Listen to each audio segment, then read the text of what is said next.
Hi all, it's Teresa in Gemma's house. Well, 6 months ago, I posted a video about this quilt that I had added borders to extend the width and length so it fit on my higher mattress. But after I washed it, the borders and the original binding on the original part of the quilt both shrunk up too much, and it pulls the width and the length of the quilt tighter along the borders. So it doesn't lay right on the bed, of course. It doesn't lay flat. So I tried to think of a way to fix this problem without having to cut these borders off. But I think I'm going to have to cut the borders off and make the borders a little longer in both directions, width and length, and then sew them back on.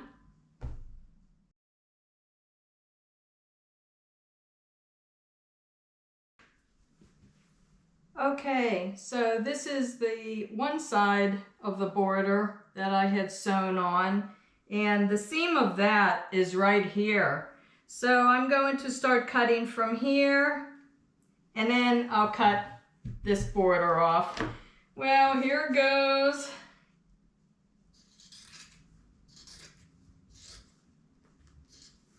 And I am cutting off the binding, the original binding from the quilt too. I won't reuse that, but at least it gives me a really nice line to cut along.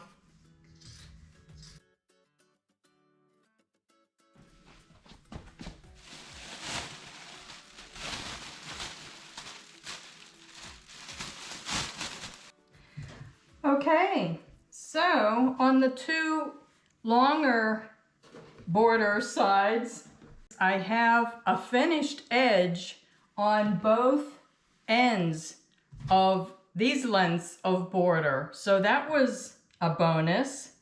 So I want to keep those finished edges. So what I'm going to have to do, I think, is find some fabric that looks nice with this. And I'll cut these in the middle, pull them apart a little, and add a piece of fabric in here to make them longer, the length I need.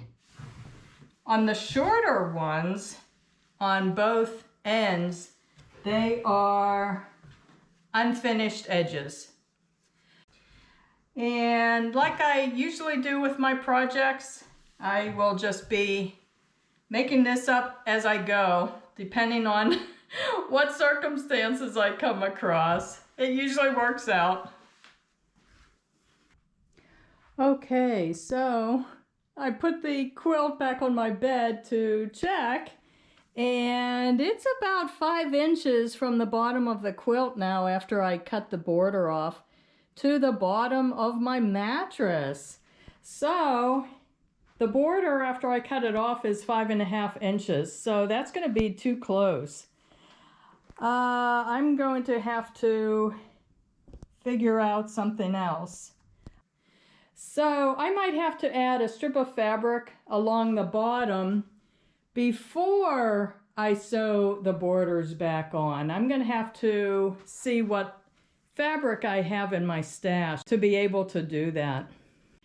And another reason why this is shrinking in an inconsistent way after being washed is because I free motion quilted along this area on the quilt, and the rest of the quilt is just quilted with all straight lines. So these areas that were free motion quilted, they're shrinking up, they're pulling tighter after this has been washed several times. So that's why also it's not laying very flat in these corners. I just realized that. Okay, so I went through my fabric stash and I found this heavy upholstery fabric that I had used on another project more than 10 years ago. So I have plenty of this fabric to cut 2-inch strips. that will go all the way around the perimeter of my quilt.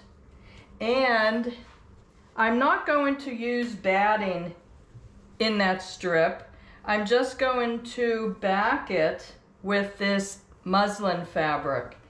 So that should give me more in the width and length of that quilt before I start sewing those borders back on to make sure it fits my bed this time. And also in my stash, I found this small piece of that original fabric that I used for the borders for this quilt. So I have plenty to use to extend the length of those borders. That was lucky. Okay, so I cut the strips. So this fabric, I have it right sides together, and I'm going to pin it at the same time as pinning the lining fabric on the back. And I have a few seams in the lining fabric, and I'm making sure that the right side of the lining fabric is facing the back of the quilt, so that when I have this sewn on using a 1/4 inch seam and then I turn them both, that those seams will be on the inside of this strip. And then I'll sew the border to this strip. So I'm pinning them both at the same time, just making sure they're all lined up along the edge of the quilt here. Okay, so I have both sides of that strip ironed down nice and flat. And I'm going to fold back the lining for right now. I'm going to pin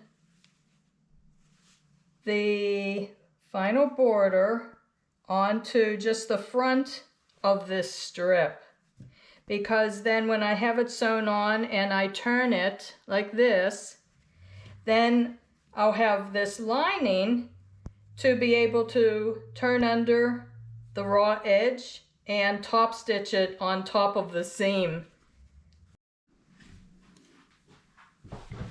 Okay, so now as I'm ironing the border down, I'm ironing the seam towards that strip of fabric that I added with a nice hot steam iron.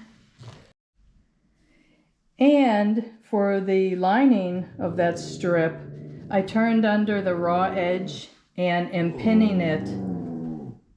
Gemma, be quiet. I'm pinning it along the seam of the border in the strip to cover it. And I'll top stitch on both of these seams here to keep them nice and flat and together.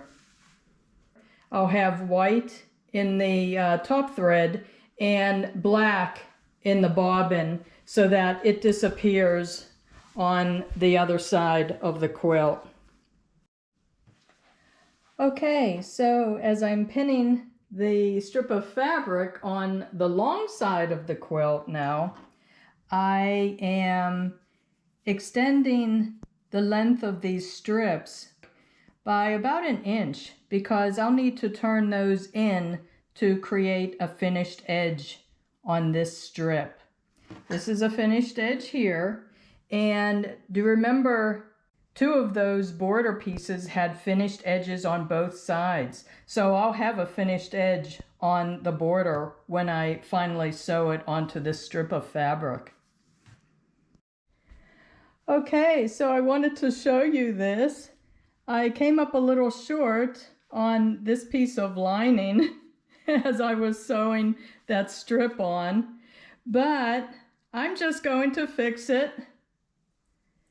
So if you're just beginning to sew projects like this, you might come across situations like this too, and don't stress out. This is a quilt, it's homemade, so you can fix it easily. I just cut another piece of the lining fabric. I'll sew it right here below where that short fabric was, and then turn it over and just top stitch it. Easy. Okay, so I also wanted to show you this. The way I had sewn this strip on, I had sewn it all the way across the other side of the border. These two fabrics are pretty similar in color and tone, so you might not even notice that. But what I think I'm going to do is cut a long rectangular piece out of the same fabric that I used in the borders and sew a piece on right here so that when I sew this border on, it will look like a continuous corner of the same fabric. So I think I might do that now before I sew on this last border. Okay, so I have it pinned on, and I turned this side under and this side under because I need finished edges there. And I'm just going to sew along the seam line of where I had sewn on this strip of fabric. And at the same time then I'm going to make this a finished edge also. So when I have this sewn on, I'll just fold it over top of this and top stitch it. And that will give me the finished edge I need on this strip. So I'll do this on all four corners to mask off this little piece. Okay, so these worked pretty well now that I have the border fabric all the way to the corner. I think I'll like this much better. So now that I have the strip sewn to both of the long sides of the quilt, I'm going to measure it to see what length that border has to be, and it's 96 inches. And these two borders that have the finished edges are 77 inches long. So I have to add 19 more inches to the length. So I'm folding the borders in half and just cutting both of them right in the middle. And these are 5.5 inches high, so I'll cut two 6-inch strips, and the same with the lining fabric. Sew those together and then sew them into the middles here. Okay, so once I had both sides of the extension of the border sewn together with batting inside, and I quilted it before I'm sewing it on because it's easier to quilt a smaller piece. So then I just turned under the raw edges on both sides, pinned it real good, and I'll be just top stitching. So the key is to make sure you have the correct color thread for the side that you're sewing on, so that on both sides the thread blends in with the color of the fabric. Okay, so I'm not sure I'll be able to catch both sides of the fabric in the top stitching, but if not, I'll turn it around and change my thread colors and top stitch it again on the other side, just to make sure I catch the edges of the fabric in on the top stitching really well.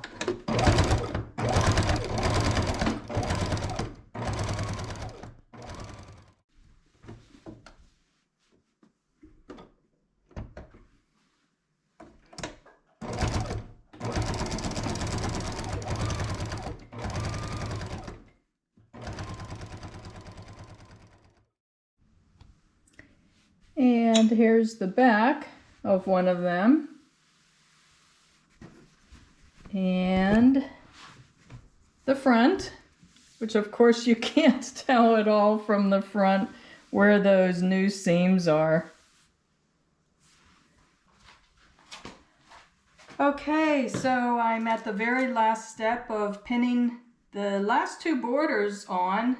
These are the two long sides of the quilt, and I am making sure not to catch the lining fabric in as I'm pinning this and sewing it on. Almost finished. Oh my gosh, I'm so thrilled that this one is finished. So it's laying nice and flat now, and it is plenty big enough to go all the way down below the mattress now too. And I have to say that when I was ironing these new borders on, I did iron out this section that I had free motion quilted. So I think it eased the free motion quilting a little too. I guess I might have to do that anytime I wash this quilt, because this section that is free motion quilted tends to bunch up more and get tighter. So if I iron that out, that eases it enough to let the quilt lay nice and flat. And I love it. I think I'll leave it on the bed since I have it on here now. And I'm glad that I fixed these corners, so it's the same fabric all the way around the corner. I think it looks way better that way. So I hope this video gave you some ideas of how you can fix some quilts that might do the same thing, be all ripply because of the borders or uneven shrinkage, and it's just not laying flat. Maybe one of the solutions in this video could give you ideas to fix a quilt in the future. And if you like this video, can I ask you to please give it a thumbs up? And can I also ask you to check my main Gemma's House channel page? I do a lot of different types of projects. If you click on the videos tab, you can scroll around and maybe you'll find another video or two that you're interested in watching as well. So again, thanks so much for watching. I really do appreciate the viewer support. Bye-bye.